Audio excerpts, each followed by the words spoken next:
The DC Universe is home to some of the most legendary characters in comics. These are not those characters.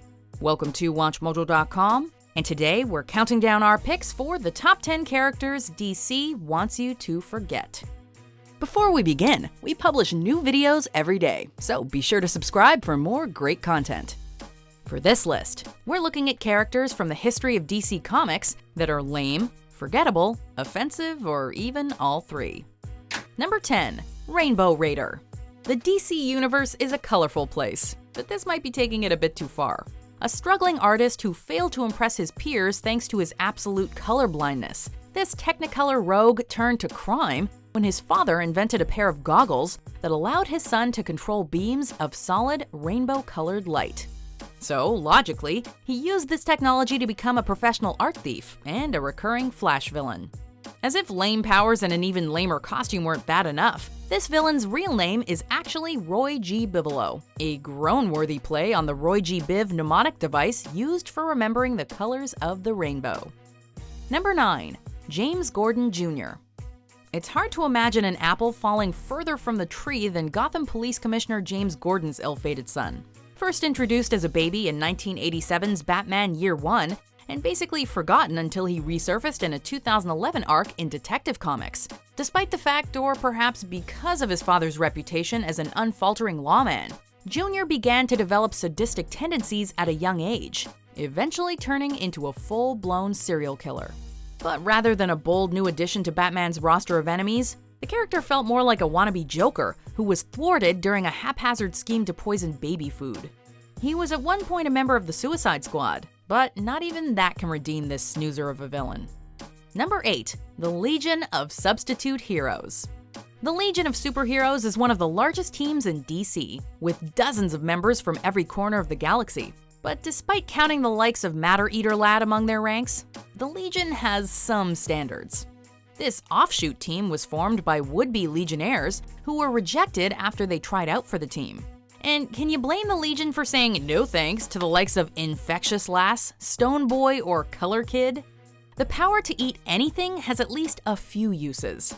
The power to turn into an immovable rock or change the color of any object or person?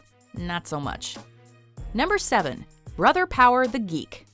The 60s were a weird time, and if any comics character reflects that, it's this one. An ordinary store mannequin dressed in hip threads by some hippies and then brought to life by a bolt of lightning. This character spent 2 inexplicable issues just kind of wandering around having weird stuff happen to him. The character was intended to be a kind of wandering outsider having darkly poetic adventures, not unlike Swamp Thing, but with a veneer of hippie sensibility draped over him. Unsurprisingly, this didn't really take with audiences, and he's only made a small handful of appearances since. Gee, we wonder why that could be. Number 6. Tarantula. Taken at face value, this Bloodhaven-based vigilante is a perfectly fine, if generic, addition to the DC roster. A former FBI agent turned masked crime fighter. Her extreme methods make her the kind of foil that Batman and his family have been having encounters with for years. What makes her stand out, and not in a good way, is an infamous storyline involving her and Nightwing, in which Nightwing is rendered near catatonic by a nervous breakdown, prompting the Arachnid Avenger to sexually assault him.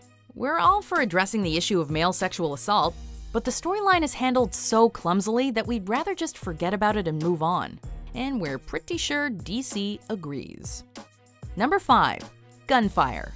There are a lot of characters with interesting, multifaceted superhuman powers in the DC universe. But when your powers can be best summed up with the phrase, turn stuff into guns, don't be surprised if you don't last very long. After being bitten by an alien parasite, this young man gained the power to fire energy from any object he holds. Not a very exciting or interesting power, is it? Add in the 90s costume to end all 90s costumes, complete with thigh-high boots, hair window, and fingerless gloves, and you've got a hero so forgettable we've already forgotten his name. Was it Discharge? Recoil? Let's be like DC and pretend this never happened. Number 4. Hemo-Goblin. One of the powers of art is to address the fears and concerns of the time, often using metaphor or allegory. In the late 1980s, the AIDS epidemic was one such concern. And when DC stepped up to the plate to discuss the ongoing pandemic, they whiffed pretty hard. This thankfully forgotten villain was a vampire created by a white supremacist group in a plot to infect minorities with HIV.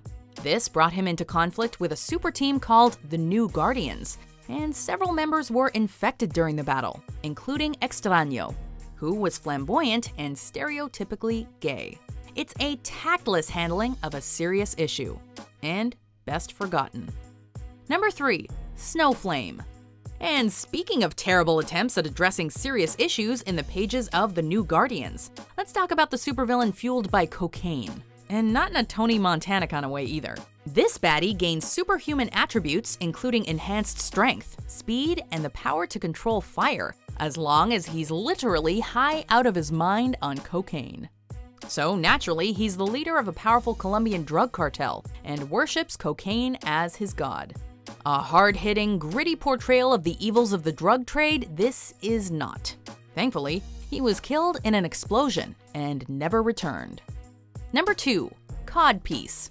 The link between superheroes and virility has always been fairly pronounced. It's not hard to pick up on the fact that many superhero stories are power fantasies.